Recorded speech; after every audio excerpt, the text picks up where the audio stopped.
ഔദു ബില്ലാഹി മിനശ് ശൈത്വാനിർ റജീം. ബിസ്മില്ലാഹിർ റഹ്മാനിർ റഹീം. ഫൽ മുഗീറാത്തി സുബ്ഹ. അങ്ങനെ അതിരാവിലെ കടന്നാക്രമിക്കുന്നവയാണ് ഈ സത്യം. ഇഗാറ എന്ന പദത്തിൽ നിന്നുമാണ് മുഗീറ എന്ന പദം വരുന്നത്. ആഴത്തിൽ ഇറങ്ങിച്ചെല്ലുക എന്നാണ് അതിനർത്ഥം.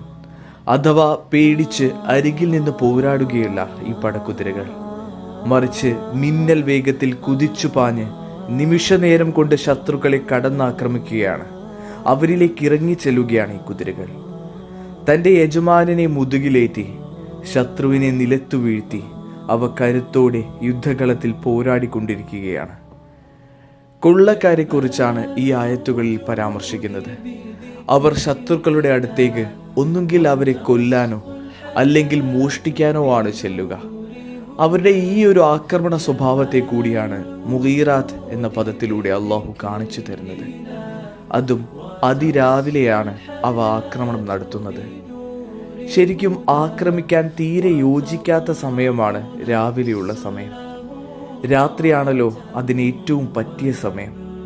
കാരണം രാത്രിയിൽ ശത്രുക്കൾ ഉറക്കത്തിലായിരിക്കും.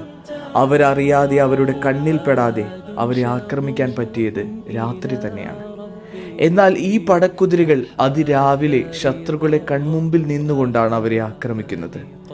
അഥവാ ഭീരുക്കളെ പോലെ രാത്രിയിൽ വന്ന് ആക്രമിക്കുകയല്ല, മറിച്ച് ശത്രുക്കൾ കാണിക്കെ തന്നെ ഇരയെ ഒരു പേടിയുമില്ലാതെ ചെന്നായ കൂട്ടങ്ങൾ പോലെ കുതിച്ചു ചെന്ന് കടന്നാക്രമിക്കുകയാണ് ഈ പടക്കുതിരകൾ. അതിരാവിലെ ആക്രമിക്കുന്നതിൽ മറ്റൊരു വശം കൂടി നമുക്ക് കാണാം. അതിരാവിലെയുള്ള സമയം ചുറ്റിനും ഈർപ്പം നിറഞ്ഞു നിൽക്കുന്ന കല്ലിലും ഇലകളിലുമൊക്കെ വെള്ളത്തുള്ളികൾ കെട്ടി നിൽക്കുന്ന സമയമാണ്. ചുറ്റിനും ഇങ്ങനെ തണുപ്പുള്ള ഒരു അറ്റ്മോസ്ഫിയർ ആണെങ്കിലും കുതിരക്കാലുകളിൽ നിന്നുള്ള തീപ്പൊരികൾ ആ രംഗത്തെ തന്നെ മാറ്റിമറിക്കുകയാണ്. തീ ചൂടേറ്റ് വെള്ളത്തുള്ളികൾ നീരാവിയായി മുകളിലേക്ക് ഉയർന്നുകൊണ്ടിരിക്കുകയാണ്.